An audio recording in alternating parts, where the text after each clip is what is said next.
The state of Indian main stream media जिसने इतना hatred फैलाया है। तो जितने भी सारे पार्टीज़ ने अभी तक में सेंट्रल गवर्नमेंट से चाहे लेकर के स्टेट गवर्नमेंट, जितनी भी सारी पार्टीज़ ने अभी तक इलेक्शन लड़े हैं और जितनी भी सारी पार्टीज़ ने स्ट्रेटजी बनाई है, वो समवेयर जो पब्लिक का रिक्वायरमेंट था उसको फुलफिल नहीं करके उन्होंने अपने रिक्वायरमेंट को फुलफिल किया है, जो कि बहुत गलत है।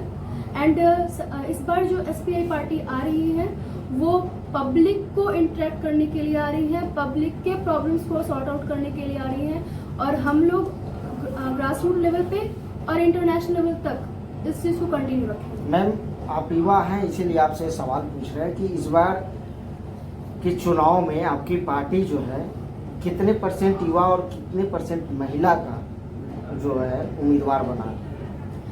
यहाँ पे जो पार्टी है हमारी, इन्होंने आपने इस चीज़ को इन्वायरमेंट को भाप लिया होगा कि यूथ यहाँ पे सबसे ज़्यादा एक्टिव है जी। और सिर्फ यूथ ही नहीं, महिलाएं भी बहुत ज़्यादा एक्टिव हैं। आपने देखा होगा कि कुछ जो स्टूडेंट्स आए हैं वो इंटरनेशनल लेवल पर पढ़ाई कर रहे हैं। अमरजीत सिंह के यहाँ पे ये एक गुरुद्वारा था जो हम वहाँ पे गए थे, एंड वो एक रिटायर्ड सोल्जर थे, तो ये गुरुद्वारा में सो रहे थे जब उनके ऊपर, क्या आप ये सबसे राइट में देख सकते हैं शैली, दैट मीन्स जो घर के अंदर जाके काम करके पैसे कमाती हैं और वो घर इतना दूर भी नहीं जा रही, वो रजौरी में ही जा रही है। दैट की माँ ने बोला कि मैंने पैसे जोड़ के I have made this home and as soon as it got completed it was destroyed. अभी क्या हुआ है कि इनके घर में माता पिता बच्चा सब लोग बेहोश थे।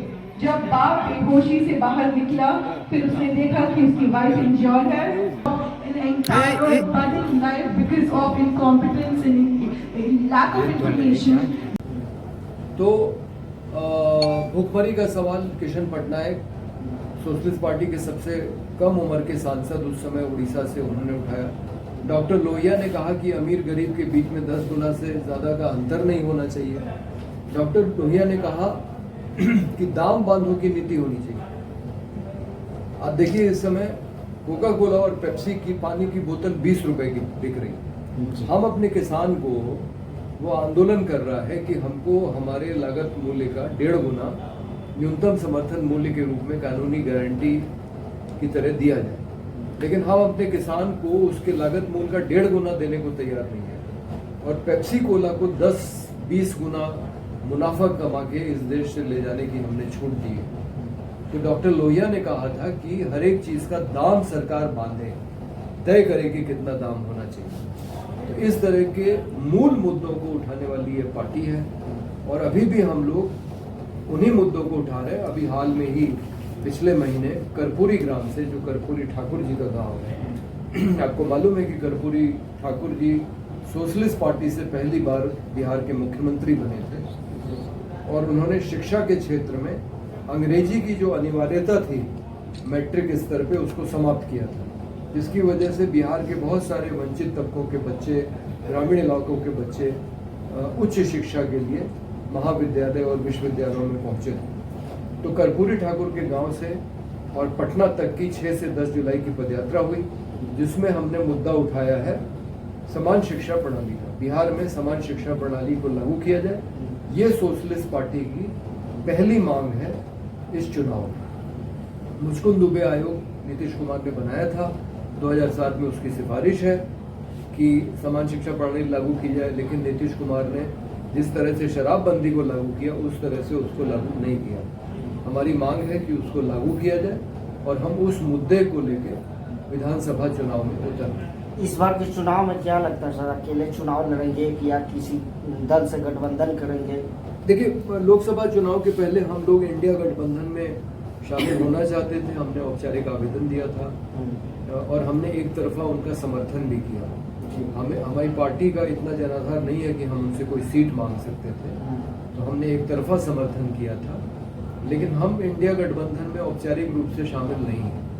तो इसलिए इस बार ये तय किया गया है कि सोशलिस्ट पार्टी अपने बल पे ही चुनाव लड़ेगी। अगर आपकी पार्टी का विधायक जीत जाते हैं तो उसके बाद में आप क्या करेंगे? सरकार में शामिल होंगे या नहीं? बिल्कुल हम शामिल होंगे अगर मौका मिलेगा तो, क्योंकि हमको सोशलिस्ट पार्टी का जो एजेंडा है उसको लागू कराना है, जिसमें सबसे पहले समान शिक्षा की बात है, समान स्वास्थ्य की बात है, सरकारी कर्मचारियों अधिकारियों के बच्चे सरकारी विद्यालय में अनिवार्य रूप से पढ़ें, वो अपना इलाज, सरकारी नौकरी करने वाले लोग अपने परिवार के लोगों का इलाज सरकारी अस्पताल में कराएं।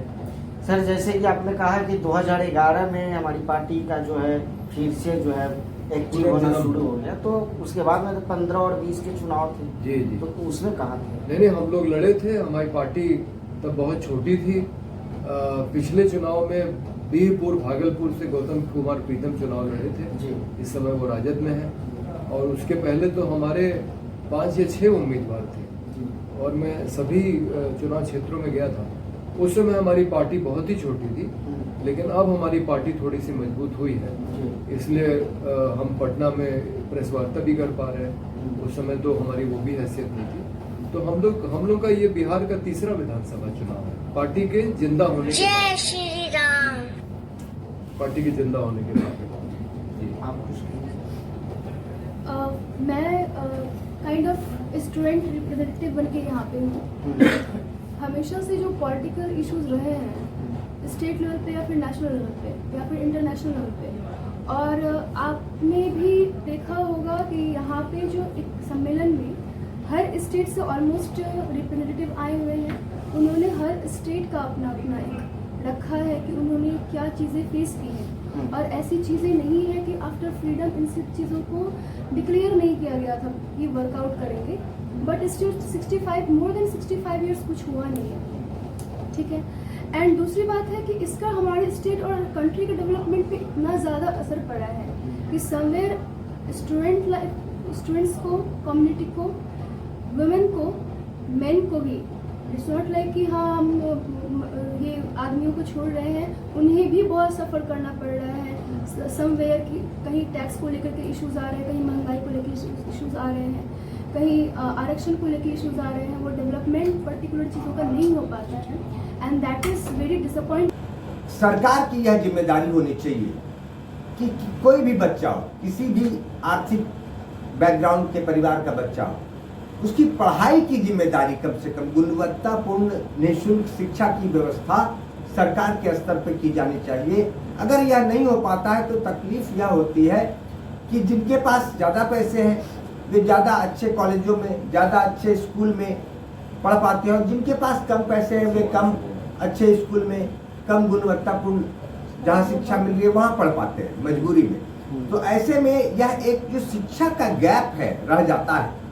एक ही एज के लोगों में जो शिक्षा का गैप अब भी रह जा रहा है। पहले क्या हुआ छोड़ दीजिए, लेकिन अब जब हमारी आज़ादी के इतने वर्ष हो गए, अब तो इस शिक्षा के गैप को कम करना सरकार की जिम्मेदारी है, और सरकार अपनी इस जिम्मेदारी से पीछे है अब तक। इसलिए हम लोगों की सबसे बड़ी मांग है कि समान शिक्षा प्रणाली को लागू करो, और बिहार में जो मुचकुंद दुबे आयोग ने सिफारिश की थी समान शिक्षा प्रणाली को कैसे लागू किया जा सकता है, तो हम लोग उसकी वकालत में और 1 नंबर पे अपने घोषणा पत्र में समान शिक्षा प्रणाली। ऐसा कोई कार्य बताइए सर जो अभी तक नीतीश कुमार जी नहीं किए, लेकिन आपकी पार्टी जो अगर सत्ते में आती तो वो बदलाव करेंगे। हाँ, ये नंबर 1, यही नंबर 1 है।